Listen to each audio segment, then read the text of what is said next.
Everybody, Martin again. Welcome to activity 3 and week 3.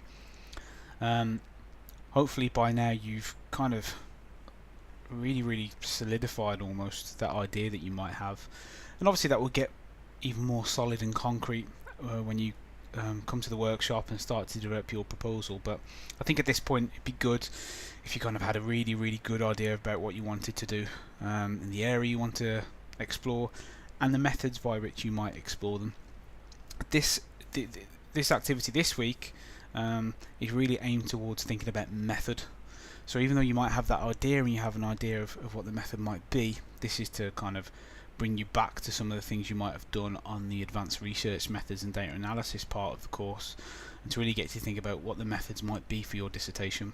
We've realised that it's been a while since you probably touched that content, so we have some fresh stuff to talk about, and also some bits that you might recognise, just to really reflect and bring back some of those aspects that you studied earlier on in the course. So we're going to talk about that a little bit now and just kind of touch base with where you should be at in terms of your research proposal. So, where should I be at this stage? So hopefully you kind of get into grips with the area that you want to research, that you do your dissertation on, made initial contact with supervisors and start to have those conversations, whether that's just via email or whether that's via Skype or phone, and thinking about how to conduct your lit review and complementing the ideas that you have with the literature already out there to get a feel for what contribution will I be making and what gaps am I filling in this area. And your supervisor there is obviously a key resource in terms of pointing you in the right direction for literature. So again, developing that relationship is important even in these early stages. And also be considering the research paradigm you will be using. And what I mean there is, will it be a quantitative project? Will it be something that is cross-sectional? Will it be something that's experimental in the field? Will it be an applied piece of work? Will it be qualitative? Will it be focus group based? Will it be interviews? And there's various other wonderful ways you could do a dissertation. So it's thinking about what paradigm you're going to be using in that particular project, and also hopefully starting to put slides together for your 10-minute presentation, which will take place in January or via VoiceThread for those who can't make it.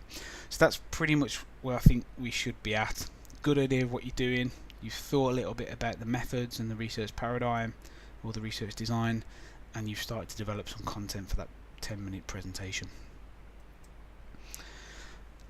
So, one of the biggest decisions that people tend to want to make or need to make at the start of a project is, what is the best method to use for this particular thing?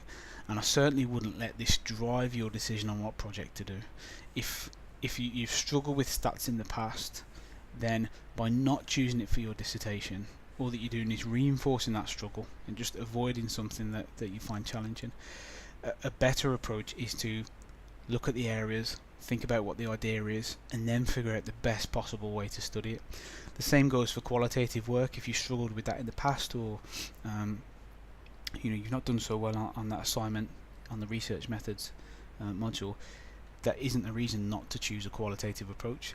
If that approach is the best way to do that project or meets the needs of that project, then choose it. You will find that as you start to explore more and refine your skills, you have much more time on this module to do that than you will have on the research methods module, and it's more autonomously driven. You're powering that yourself, you're driving that. So we often find that people, even though they might not be comfortable with stats or comfortable with a qualitative approach, just by doing the dissertation they find comfort, because this is about you and your project and investigating that particular area that you're interested in.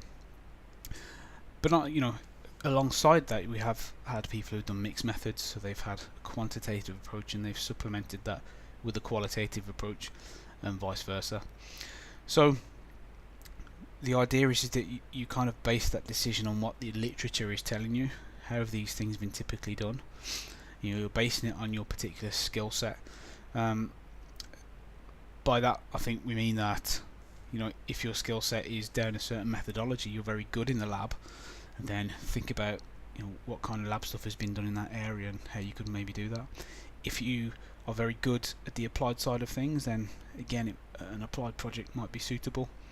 But the key decision that it comes from the literature, what needs to be done and what is the best way to do it, that's going to be the strongest rationale for your project. A weak rationale is I don't really like stats, or I don't really see myself as a lab person. That's a weaker rationale and something you wouldn't put in your research proposal, for example. But again, developing these things with your supervisor is key, and your supervisor will help you develop a good rationale for this particular project and the way in which you will do it. So activity 3 and 4 are focused on quantitative and qualitative research. So it's not exhaustive. The advanced research methods module was designed to bring you up to master standard around that stuff, or to test you at master standard more accurately around those aspects. This is really bringing back some of those issues and start to think about different ways in which you might conduct your dissertation. So we'll talk about psychometrics, we'll talk about arbitrary metrics, we'll talk about the use of questionnaires and self-reports, talk about factor analysis, we'll talk about single case methods, and Jamie Barker will give us a good lecture around what single case designs are. And we appreciate it's something you may not have come across too much on the course so far, but it is something that people, quite a few students, choose to do in their thesis. They will do an applied piece of research and use a single case research method to explore that intervention, that applied intervention. So that'll be useful content, hopefully, towards the back end of the activities. So please let Elaine know whether you'll be attending the dissertation workshop. Just drop her an email just to let her know you'll be there, and activity 4 will be released soon. So hopefully you enjoy the rest of your day. Hopefully you continue to enjoy developing your ideas for this exciting stage of the MSc.